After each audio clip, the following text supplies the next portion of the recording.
During my time playing Elden Ring Nightreign, the part of the game I find myself the most impressed with are the Nightfarers. I believe the class system that Nightreign introduced as part of its multiplayer formula was an ingenious decision on From Software's part to get players hooked on the game. I think Nightreign suffers, however, from a couple of main issues. The large one is repetition, and I say repetition but not replay value. That's because this is an issue that I think the multiple Nightfarers kind of circumvent. After you've beaten the main story of Nightreign, you become familiar with the map. Shifting Earths becomes significantly less frequent, and you've defeated all the new content the game has to offer by way of Night Lords and returning bosses from the Dark Souls trilogy. At this point, a lot of runs and the way that you route the game begin to look the same. The other issue is a balancing problem, one that From Software has yet to acknowledge in any of its recent patches. I think in the event that we do get this balance patch bringing updates to the Nightfarers, that my issues will likely still remain. Hopefully less so than they were before, but the point I want to bring up ties into the game's replayability. With the introduction of the Everdark Sovereigns and their significant increase in challenge compared to the other Night Lords, I find myself wanting to experiment less with what build or character I play these fights with. The introduction of Everdark Sigils kind of adds to this problem, as it makes the rewards for defeating and only playing Everdark Sovereigns significantly better than replaying any other previously defeated Night Lord. Especially if you're playing to defeat the Sovereign for the first time and receive their unique relic and the 25 sigils. If you're going to play these fights, you're playing to win. If you're playing to win, then you want to be playing the best characters, or the ones that you feel the most comfortable with. And why this annoys me so much is because it's preventing me from playing my favourite character. Now, in video games, I love deflecting. I love Sekiro, I love Royal Guard in the Devil May Cry series. When I played 9 Souls, I used exclusively parries, and I believe that Lies of P is the best Souls-like of all time. And I think its combat focus on deflex is part of why I believe that. They encourage you to learn a boss's moveset in a way that's both audibly and visually satisfying. And the reward for doing this is usually major in the way of stance breaks. So when Nightreign introduced a character that focuses on deflex, I knew I had to play them. The unfortunate thing, however, is that Executor is very fun to play. The sound design and visual effects of the Curse Blade make him incredibly satisfying, and the added skill ceiling of mixing normal attacks and using the unsheath animation of the Curse Blade to deflect an otherwise punishing hit makes the Executor a skill-centric character to play. Following up a deflect with a well-timed guard counter for extra stance damage makes playing him solo very fun. In fact, because of this, and the drastically lowered posture damage requirement of enemies, should make playing him one of the strongest characters when solo. When playing in a team, for the Executor to enact what his character is good at, that being high defense and damaging rewards, he relies on the enemy's aggression to fuel the Curse Blade. The ideal circumstance for the Executor is to deflect and hold aggro while the team can continue to damage the boss. However, in most circumstances, the boss is instead aggroed onto that Iron Eye who's shooting arrows 50 meters away. Compared to other Nightfarers, this is due to sustained aggression, which characters like Iron Eye excel at. And with the Executor's limited mobility when in Curse Blade stance, it just forces this awkward guessing game of when the boss fight might actually be aggroed onto you. However, and where my main issue with the character itself comes in, is the reward he gets for fulfilling what his character is meant to do. When the attack is deflected and the Curse Blade is fueled, the amount of effort required of the Executor in comparison to the damage output, even at high levels, that the Cursed Sword delivers when charged, it just doesn't match.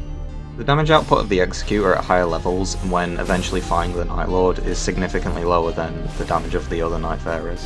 Not only that, but these character skills are a lot easier to pull off on an enemy. They also recharge faster than the amount of time it would take for the Executor to refill his charge attack. And the stance damage that the Executor would deal from his deflex is so small compared to Guardian's guard counters. And this is not to mention that in a team, character skills like Iron Eye's Mark can be activated easily on a single target, and that deals massive bleed-like stance damage. Skills like these aren't even reliant on enemy aggression either.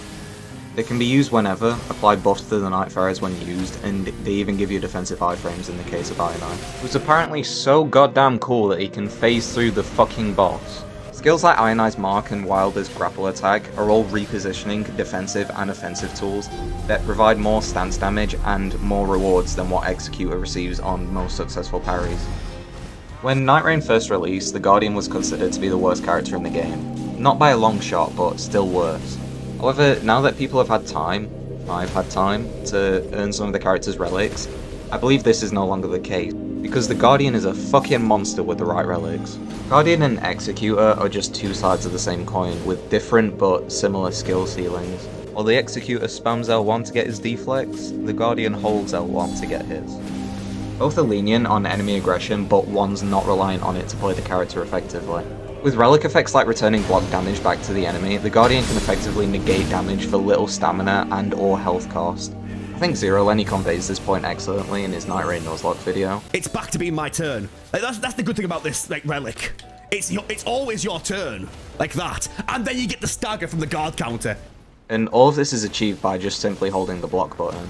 And that's because he doesn't get the constant back and forth that the Guardian gets with the enemy as they're constantly reflecting damage and holding aggro. And this basically turns fights from what's essentially a game of tennis into a game of 4D chess. The one exception to this is when fighting the Night Lord or any other sizable enemy like a dragon. The chip damage becomes significantly greater, and you have to be precise about when you punish with guard counters. The Executor can circumvent this chip damage though that Guardian would normally receive, but this is dependent on perfect parries, which is dependent on the player.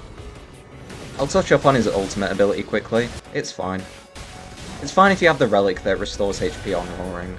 Compared to other character ultimates like Guardians, Revenants, Iron Eyes, Wilder, and Raider, each of their abilities provide either an instant or significant amount of damage, for either teammate revives or just damage to the boss.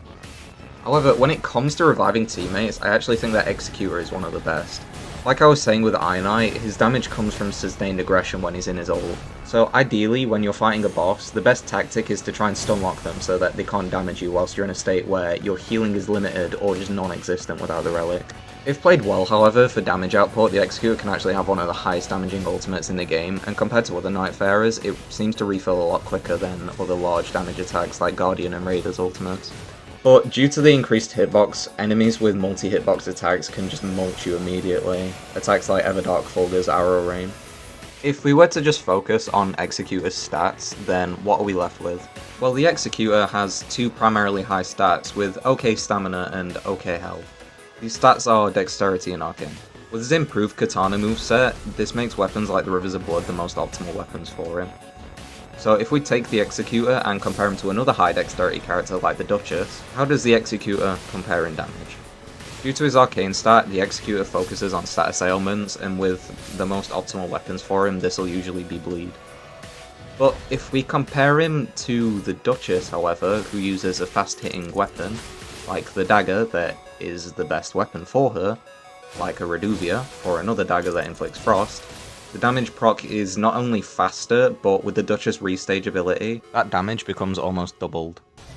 Not only that, but it restores quickly and you can trigger it on a chain attack finisher. And that's not to say that the character has good accessibility to magic too with a good FP bar. I will acknowledge the character's passive. Despite its niche use case, if you have a starting weapon that does seppuku, then you can actually make the Executor quite strong due to that stat buff. However, even with the Executor's arcane stat and the consideration of Dragon Communion spells, you're still reliant on a rare drop that would be better spent on a Revenant or Recluse just due to the higher FP and overall magic damage. But hey, if you ever find a seal that has Swarm of Flies on it, maybe consider giving it to the Executor. At the end of the day, I still think that the Executor is a strong option who does deal high dexterity damage and is really good for arcane procs, but compared to other Nightfarers, he lacks some of the damage tuning that he needs.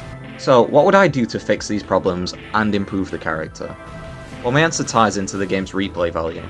I think that relics on characters like Wilder that give him a new follow-up attack and a fire buff should be the standard of what all character-specific relics should achieve. It provides the player with another attack option that sustains the kind of aggression that a Nightfarer like Wilder is known for. Therefore, I would create a relic for Executor similar to Wilder. When performing an attack chain, switching to the Cursed Sword performs a trick weapon attack similar to Bloodborne.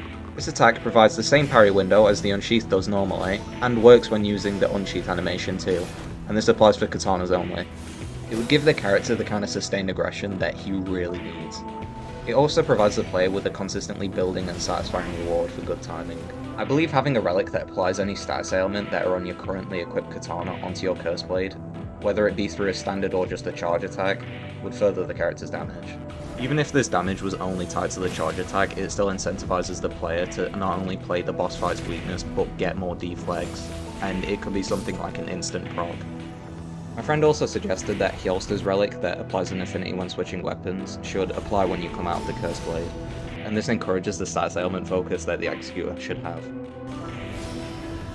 That's all for this video. If you have any further suggestions or disagreements with anything I've said in the video, then please let me know down in the comments. Thank you for watching. Good morning.